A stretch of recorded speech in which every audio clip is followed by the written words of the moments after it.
সমাজে আজকাল শুধুই ভাঙনের গল্প। কোথাও পরকীয়া, কোথাও ডিভোর্স, কোথাও অ্যাডজাস্টমেন্ট প্রবলেম হচ্ছে বলে সম্পর্ক ভেঙে যাওয়া, কোথাও স্পেস প্রবলেম, কেউ কাউকে স্পেস দিচ্ছে না, সেই জন্য সম্পর্ক ভেঙে যায়। কোথাও যৌথ পরিবার ভেঙে যাচ্ছে। ঠিক আছে, শুধু ভাঙন ভাঙন ভাঙন। তার মাঝে এত সুন্দর একটা পজিটিভ ইন্টারভিউ দেখলাম অভিনেত্রী অপরাজিতা আড্ড। টাইটেল থাম্বনেল দেখে নিশ্চয়ই বুঝতে পেরেছো, যেখানে শুধু সবাই মিলে বেঁচে থাকার গল্প, একটা পরিবারের গল্প। ঠিক আছে, অনেক কিছু জীবনে হয়তো পাননি উনি, কিন্তু সেই না পাওয়াটাকেও সাইডে রেখে যেটাকে পেয়েছেন সেটাকে আঁকড়ে ধরে সুন্দর করে বেঁচে থাকার গল্প। ইন্ট্রোটা দিয়ে নিই। Hello everyone, welcome back to my channel life of K. আমি কোয়েল। কিছুদিন আগে উনি একটা ইন্টারভিউ দিয়েছেন, সেই ইন্টারভিউটা দেখে এত ভালো লাগলো, ভাবলাম কিছু কথা বলি। আমরা সবসময় বলি না, একজন সফল পুরুষের পিছনে একটি নারীর অবদান। আমরা কখনো বলি না একজন সফল নারীর পিছনেও তার পরিবার বা একটি পুরুষের অবদানও কিন্তু থাকে। এনার ক্ষেত্রে ঠিক তাই। এনার এই শ্বশুর বাড়িটা, উনি বলেন যে এই শ্বশুর বাড়িতে মানে উনি বিয়ে হয়ে এসে এই পরিবারটা থেকে শুধু শান্তিই পেয়েছেন, শান্তি। উনি খুব কম বয়সে ওনার বাবাকে হারিয়েছিলেন, তাই জন্য বাবার ভালোবাসাটা পাইনি। আর মানে ওনার বাপের বাড়িটা মারাত্মক রকমের একটা মানে কনজারভেটিভ ফ্যামিলি, ওখানে স্বাধীনতা বলে কিছু পাননি উনি। ওনার বক্তব্য অনুসারে উনি এই বাড়িতে বিয়ে না হয়ে আসলে আজকের যে অপরাজিতা আড্ডকে আমরা দেখছি, হয়তো আমরা তাকে দেখতাম না।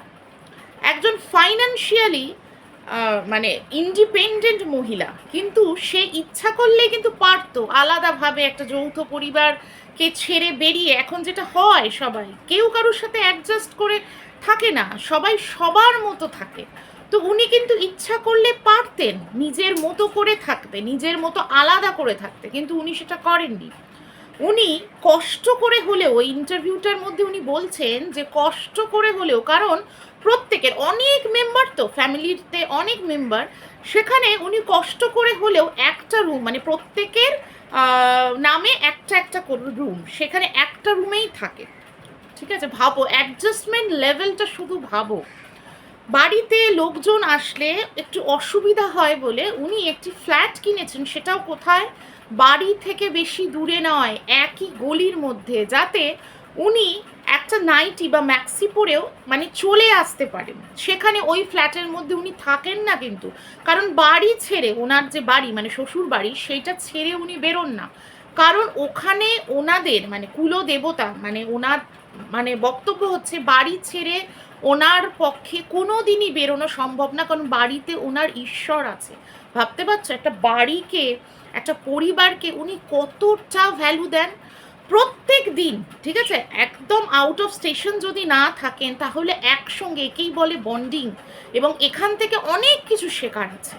প্রত্যেকটা দিন ওনারা কিন্তু একসাথে ডিনার করেন, এবং ডিনারের পরে অনেকক্ষণ কথাবার্তা বলে, সবাই সবার সারা দিনের যে সময়টা কাটিয়েছে সেগুলোকে শেয়ার করে। ভাবো তো কি সুন্দর একটা টাইম স্পেন্ড করে। এখনকার যুগে যেখানে সবাই সবসময় ফোন নিয়েই ব্যস্ত, সেখানে ওনারা নিজেদের মধ্যে কথা বলে সময় স্পেন্ড করেন। এবং উনি বলছেন পরিবারে আমরা একজন একজনের পরিপূরক, কাউকে ছাড়াই কারুর কিন্তু চলবে না। জীবনে কত কিছুই পাইনি, দেখো মানে বাবাকে খুব কম বয়সে হারিয়েছে, বাবার ভালোবাসা পাইনি, ওনার নিজের সন্তান নেই, মানে এইটা নিয়েও অনেক ট্রোলিং ওনাকে সহ্য করতে হয়েছে।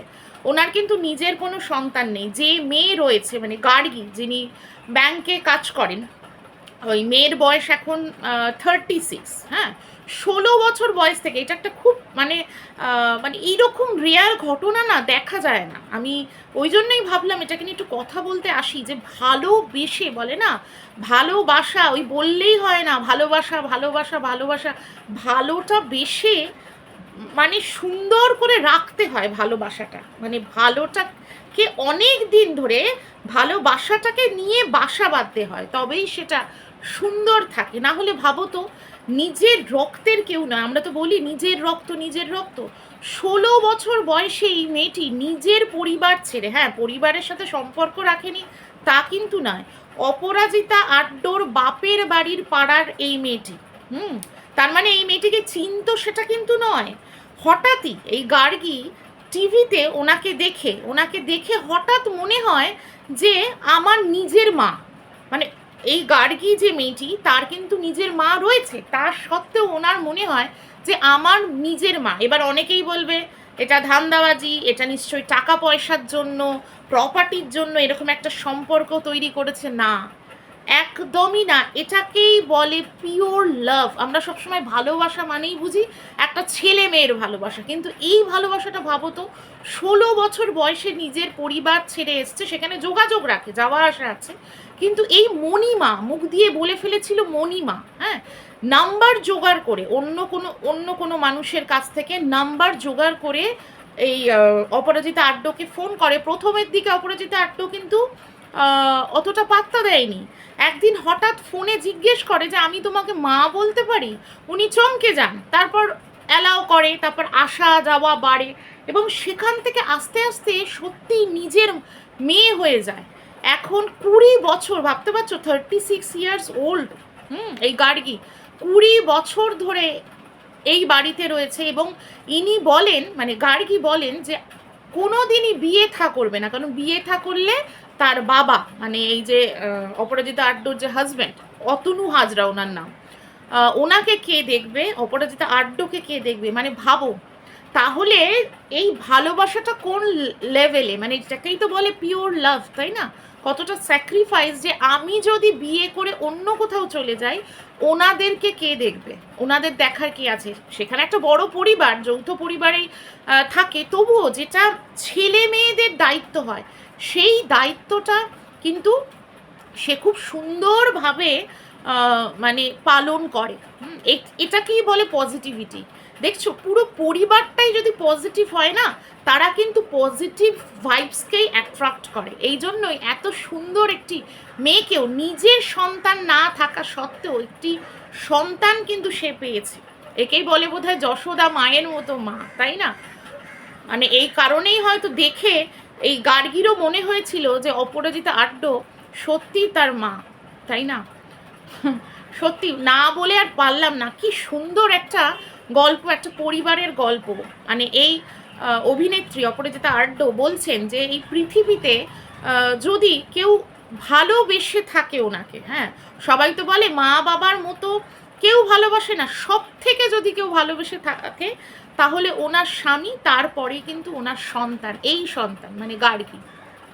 খুব ভালো লাগলো ওনার ইন্টারভিউটা, তাই জন্য ভাবলাম একটু কিছু কথা বলি। এখান থেকে আমাদের অনেক কিছু শেখার আছে, কিন্তু আমরা সবসময় একটা বলি না যে সব জায়গায় give and take, give and take, give and take. না, দেখো উনি যেমন পেয়েছেন আজকে, এই অভিনেত্রী যেমন ওনার পরিবার থেকে একটা সাপোর্ট পেয়েছেন, আজকে সেই সাপোর্টটাকে উনি কতটা সুন্দরভাবে মেনটেন করেছেন, তাই না? সেইটাকে নিয়ে কিন্তু সবাইকে নিয়ে সুন্দরভাবে লাইফ লিড করছেন। এরকম নয় কিন্তু যে সাপোর্ট পেয়েছি, নিজে দাঁড়িয়ে গেছি আর সমস্ত কিছু ভুলে গেছি, অকৃতজ্ঞর মতো, যেটা আজকাল সব থেকে বেশি দেখা যায়। অকৃতজ্ঞতা, সময়ের কাজে লাগিয়ে নিল মানুষকে, তারপর আর চিনি না, আমার তো কাজ ফুরিয়ে গেছে। উনি কিন্তু সেটা নন। কতটা সিম্পল লাইফ লিড করলে একটা মানুষ বলতে পারে যে আমি পাড়া কালচার ছাড়া কোনো দিন বেরোতে পারবো না, আমার পাড়া চাই। পাড়া মানে কীরকম, এখন সবাই কি চায়, অন্যরকম, মানে একেবারে মাল্টি ফেসিলিটেড ফ্ল্যাট কালচার, তাই তো? সুইমিং পুল, হ্যাঁ জিম থাকবে, সুইমিং পুল থাকবে, ওখানেই সিনেমা থিয়েটার এইগুলোর ব্যবস্থা থাকবে, যোগা সেন্টার থাকবে, সব কিছু একটা জায়গার মধ্যে। ওনার সেটা চাই না, ওনার কীরকম চাই যে গলির মধ্যে বাড়ি, কিন্তু সেখানে কি আসবে, রোজ এসে সবজিওয়ালা হাঁক দেবে, ফুলকপি চাই, আলু চাই, পেঁয়াজ চাই, সেখানে ওই যে প্লাস্টিকের জিনিসপত্র বিক্রি করে যেসব মানে ফেরিওয়ালা, তারা ঢুকবে, তারা কিন্তু ওই আওয়াজ দিয়ে ডাকবে এটা চাই ওটা চাই, এই রকম সিম্পল লাইফ লিড করে। এই জন্যই এত নাম করা অভিনেত্রী, এই জন্যই এত সুন্দর জায়গা করে নিয়েছে এই ইন্ডাস্ট্রিতে। এক কথায় সবাই কিন্তু বলে যে অপরাজিতা আড্ড দারুণ একজন আর্টিস্ট, অ্যাক্টর। যাই হোক, কেমন লাগলো ভিডিওটা কমেন্ট বক্সে অবশ্যই কমেন্ট করে জানিও। আর সবাই ভালো থেকো, সুস্থ থেকো। আসছি আবার অন্য কোনো ভিডিও নিয়ে খুব তাড়াতাড়ি। চলো, টাটা।